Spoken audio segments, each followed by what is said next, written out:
Hello all. I was supposed to do a video this week teaching you how to calculate PPP forgiveness. However, the application incorporating the new legislation hasn't been released yet, primarily because they are trying to simplify it. And believe me when I say we want them to simplify it. What's out there right now is a total nightmare. So I'm going to take the wait and see approach here and make sure we don't make this more complicated for you than I absolutely need to. So instead, I'm going to talk about the EIDL and table PPP for this week. It actually feels kind of good. So as a refresher, EIDLs are loans that are out there to help businesses maintain operations during or just after a disaster. The current EIDLs have terms up to 30 years with a fixed interest rate of 3.75% and a deferral of payment for up to 12 months. Keeping in mind, interest does start to accrue immediately as soon as it's deposited into your account. And I haven't really paid a lot of attention to the EIDLs in my videos, primarily because the majority of questions flooding in have been in regards to the PPP due to its complexity. However, I do see a shift happening and more people are asking me questions about the EIDLs as those funds are hitting their bank accounts. And it is still a federal loan, so there still are some restrictions on what you can and cannot spend those funds on, although it is significantly more flexible than the PPP loans, clearly. So that's what I'm going to talk about today, is what you can and cannot spend them on, and then talk about what could happen in the end if you don't spend these funds appropriately. So the things that you can spend the money on, this list is actually a lot shorter by about half than what you can't spend the money on. So we're just going to go one by one. And the first thing is you can use it to pay bills. That's what it says, pay bills. And essentially what they mean are anything that you need to operate. So if you need to buy supplies, if you need to buy inventory, if you need to pay payroll, or if you need to pay rent, these funds are available to pay those bills that keep you running as you move forward. You can make fixed debt payments, and I want you to keep this word payments in mind because it's going to become important later. So we're talking credit cards, lines of credits, capital loans. And I also want you to keep that in mind, this capital loans and lines of credit, okay? You can use it to pay payroll, although they do not want you using the EIDL funds to pay for the same expenses you are using the PPP funds for, so make sure you have exhausted the PPP funds before you bring the EIDL funds in. And you can also use it to pay accounts payable. So a lot of you may have bought inventory or you owed vendors for expenses prior to when the pandemic actually hit, and you are allowed to pay those. And that's an important thing too, because it is a liability and there are some rules about liabilities, but know that you can pay accounts payable expenses and payments. Now, on to the things that you cannot use this thing to pay, and that is dividends and bonuses. So don't be bonusing yourself or your employees with EIDL funds, and do not pay dividends, which for most of my small business clients is not an issue. I have one or two who have C corporations. Some have S corporations or S elections in place and do pay themselves tax-free dividends. So that's not what these funds are for. Those are to be paid specifically out of operating profits, not your EIDL funds. Disbursements to owners, which is essentially a draw, right? A lot of you take owner's pay or owner's draw. It doesn't run through payroll. A lot of you who are LLCs or sole proprietors, this is the only way you really should be getting money out of your company. Again, that should be from your operating profit, unless, of course, it's specifically for services performed. So a very common example of this is you have partnerships that have guaranteed payment agreements in place where payments are made specific to the services performed by the partners. And then that is an allowable use of the EIDL.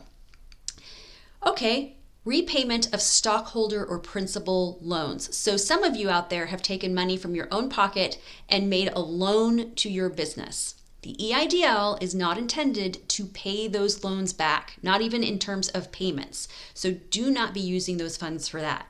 It's not for growing your business, so no expansion of facilities, no new equipment, no capital expenditures at all, okay? Because again, it's about maintaining what you currently have going on.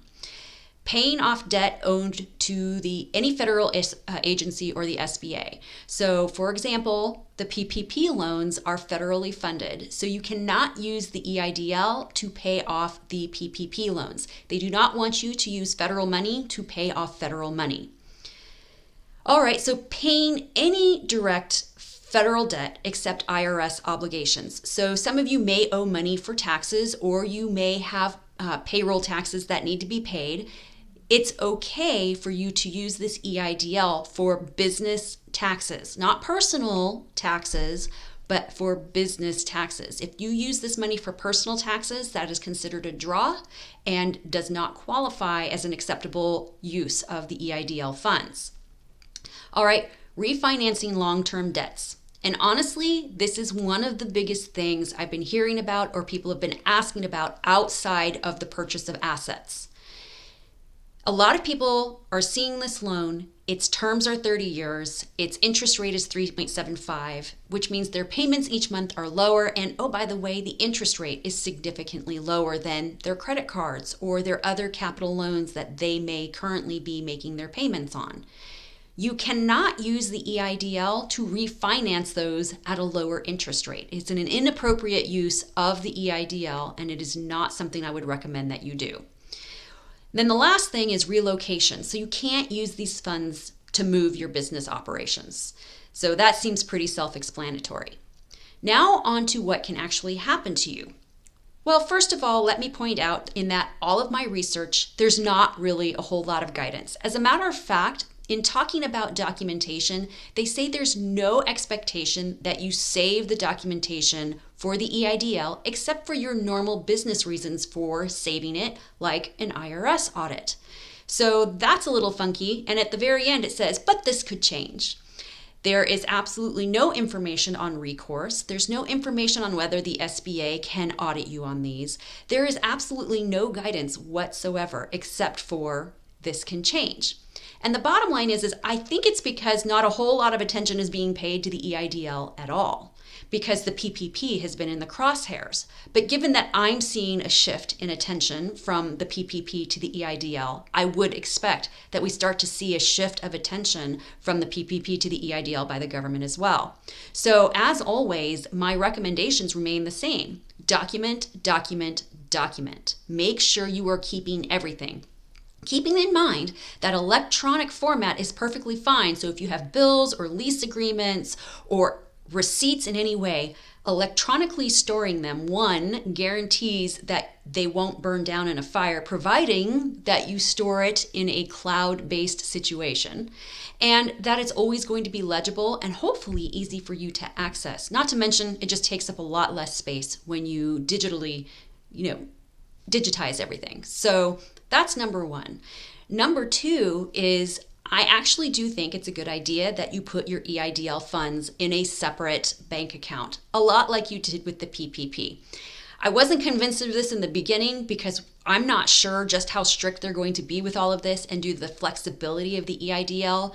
But given the cans and the can-nots on this and not really sure moving forward how things are going to change, at least if you put it in its own separate account and pay the bills directly from that account, it's going to be fairly simple to prove where those funds were being spent. Because the bottom line is I'm a little nervous about this. I was nervous about the PPP because I knew things were going to change. I'm nervous about the EIDL because so many people have these loans now, and I do believe at some point in time it's going to be spotlighted and some changes and new guidance may come out. So just protect yourselves overall, document, document, document, and keep those funds in a separate account so that you know exactly where they're going. So as more information comes in on the EIDL, clearly I will do my best to keep you informed. In terms of what I'm going to be talking about next week, I'm hoping that's going to be PPP forgiveness calculations. So keep your fingers crossed, and I'll see you next week. Take care.